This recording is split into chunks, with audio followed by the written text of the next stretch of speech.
So a big question we get asked, and maybe a question you ask yourself a lot, is like, how do I assess the risk? We got Colin Mace in the house, pro YouTuber extraordinaire, pretty much the most famous guy on YouTube. So What I hear. we're in the presence of a legend here. He's gonna explain to us his kind of risk assessment framework. I know we had a accelerator call with some clients today, Colin, and you did a wonderful job of explaining it to them. And we thought, hey, let's capture this for YouTube. So risk assessment, maybe someone's looking at some assets, looking for some pools, looking to buy, sell. Like they're just like in indecision. Let me know in the comments if you know what I'm talking about. And if you just had a framework, you could make more powerful decisions and get into potential pools, assets, etc. So, Colin, what do you got? Yeah, that's all it's all about, right? It was funny on the accelerator call. I said, "What's the one metric that we look at immediately when we see a DeFi position?" Everybody said APR, right? Immediately our eyes go to the APR. But I said, what we really should be looking at is the underlying assets. And Lucas, if you hear me any of my trainings or lectures, you'll hear me just talk about that over and over again. Is that when we're deploying capital into either a bull run portfolio or a DeFi portfolio, we are investing in the underlying assets.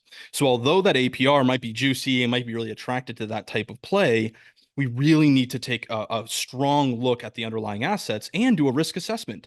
Lucas, I go through our portfolio review section in the UIG, and I'll be reading through, and a lot of it's really good. A lot of it's really good, but there's some times where I'm thinking to myself, I wonder if the investor here, and we have these conversations, of course, but I wonder if this investor is intentionally investing in a lot of really risky assets. And so sometimes we'll bring that question to them and they'll say, "Oh shoot, I didn't even realize." And so I've been putting my head to the paper here, trying to figure out, well, what's the framework that I use in my brain when I just look at an asset? I look at a project and I can sort of by gut feel and just experience go, yeah, this is probably a moderate to high risk asset, or this is a high risk asset, or this is a really low risk asset. But what is that? What do I look at to be able to make those distinctions? So what I did, and if I mind if I share my screen? Yeah. So what I did, Lucas, is I built out this risk assessment framework. Again, but before this is prior to investment, right? Before you deploy capital, put the tokens through this framework so that you can get an idea of, oh yeah, this is a high risk asset, this is a mid risk asset, or this is a really low risk asset. And what that will help you do is determine, well, what's the overall risk of your DeFi portfolio or your bull run portfolio? And Mm-hmm. before you even get started, this is a great place to start to think about, well, what's the overall risk that I want to take inside of my DeFi portfolio? And shout out to Justin on our team, because Justin always brings us back to the conversation is, we set out to build a conservative to mid-risk portfolio, but as we get into deeper into DeFi, we go, oh, this is a really juicy opportunity here. Oh, Mm-hmm. look at this APR over here. And when we zoom out and we actually take a look back at our portfolio, we might go, shoot, I'm taking more risk than I initially, Mm-hmm. set out to do. And again, Lucas, it comes back to intentionality. Are we intentionally making investment decisions, or are we kind of relying on what's the new hot thing? And let me just Mm-hmm. throw everything in there. So again, we're not gamblers, we are investors. With that being said, I wanted to break down 5 things that I look at. And there's more, right? There's probably more that can be included. But again, this is a quick filter to help you score and rate assets based on the risk. Number one, Lucas, fundamental analysis. What problem does it solve? Is there a use case for this asset? And what I created here was a little bit of a scoring system as well for you to assess and analyze. Okay, well, based on this, is it a 1, meaning is it a more higher risk thing, or is it a 3 lower risk? So to kind of zoom out a little bit, the higher the score, the lower the risk. So The good. lower the score, the higher the risk. And so when I'm looking at this, I'm looking at what's its use case, what is it used for, is it solving a problem? And then I score it based on there. 1, there's no clear use case or solution, meaning like it's a meme coin. 2, there's a use case, but there's a lot of competition, right? There's a lot of other assets that are trying to do the same thing. Reason why I added this in here is because with a lot of competition comes some risk. Like, is this the one that's going to rise to the top? Not really Mm-hmm. sure.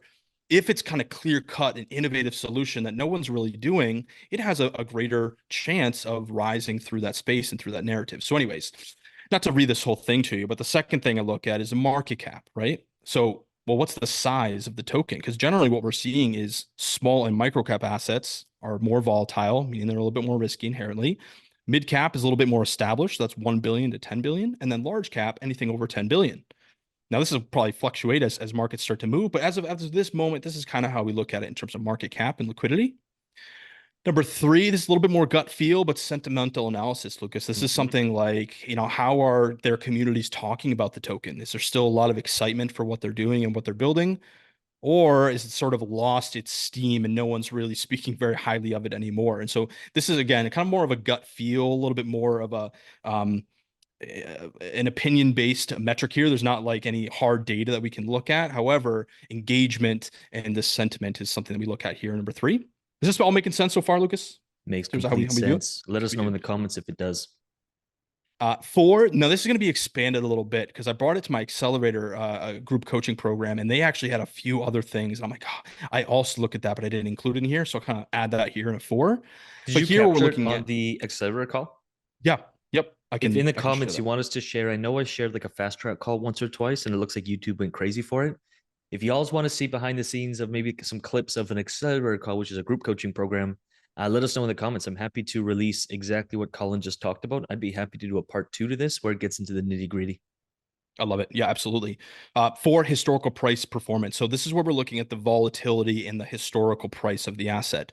Another thing that was added by the accelerator members, which is, well, how long's the token been around Yeah, for? And I'm like, good, duh, right? Of good. course.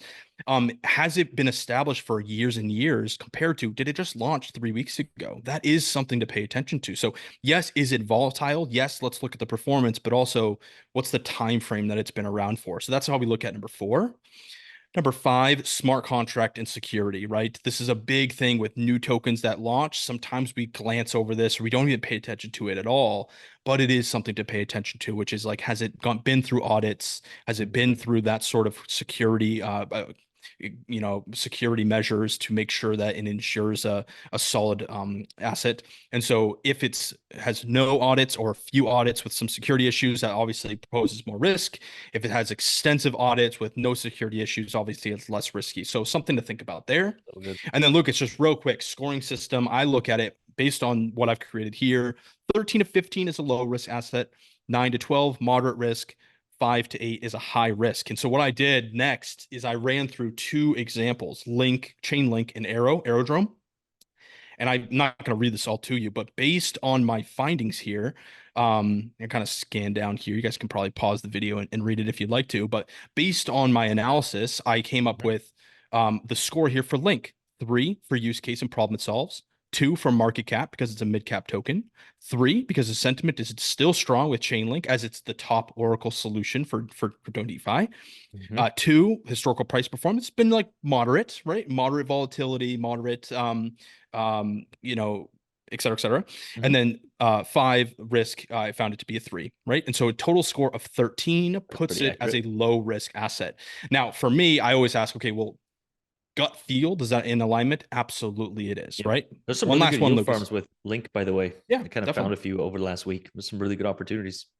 Definitely, definitely. And then one last one is I did Aerodrome, and, Good. and it's a native DEX token. So for me, my gut feel before I even went in, I'm like, it's probably going to be a mid-risk asset in my gut.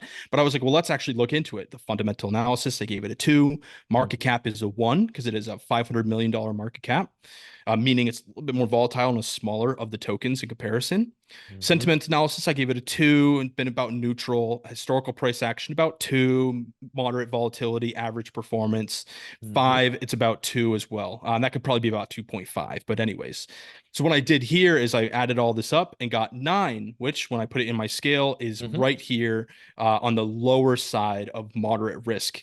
And that also felt really Yeah. right in my gut. I would say it's moderate risk, but it's probably on the riskier side Yeah. of moderate risk, which is right in alignment there. So Yeah. My gut feel was probably on what do the you on think? the low end of the high risk, which makes sense. I'd peg it at an Right. 8. You got a 9. I just did a video on that.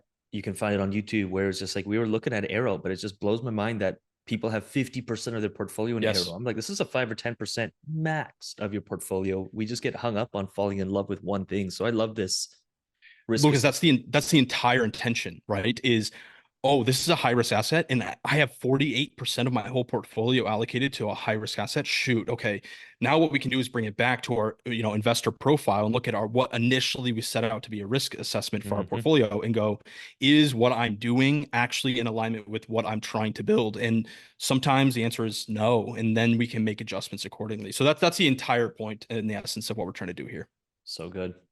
So good. If you guys want to see a part two where we can take some behind the scenes stuff from our small group calls, do let me know in the comments. I'm happy to keep that kind of content going. In fact, moving forward, we are doing more of a team collaboration on content. You've probably seen us hiring and some of the posts we've been done. We got so many applications, so many amazing people who are going to be joining the team and our meetup in Vancouver. Like if you're part of the UIG, make sure you meet up with us in Vancouver if you're in the area. So please check the notifications and the kind of updated posts in the UIG. If you are in the UIG, if you're not, get in the UIG. If not, at least like and subscribe to this channel and like this video. Leave a comment below. Share the word. I'm thinking about doing, I haven't announced this yet, but I'm thinking about doing $1,000 giveaway when we hit 30,000 subscribers. And there's going to be a bit of a competition around that I'm slowly getting together. So help us get to 30K. We'll give away $1,000. It's going to be fun. With that said, I think that pretty much wraps it up.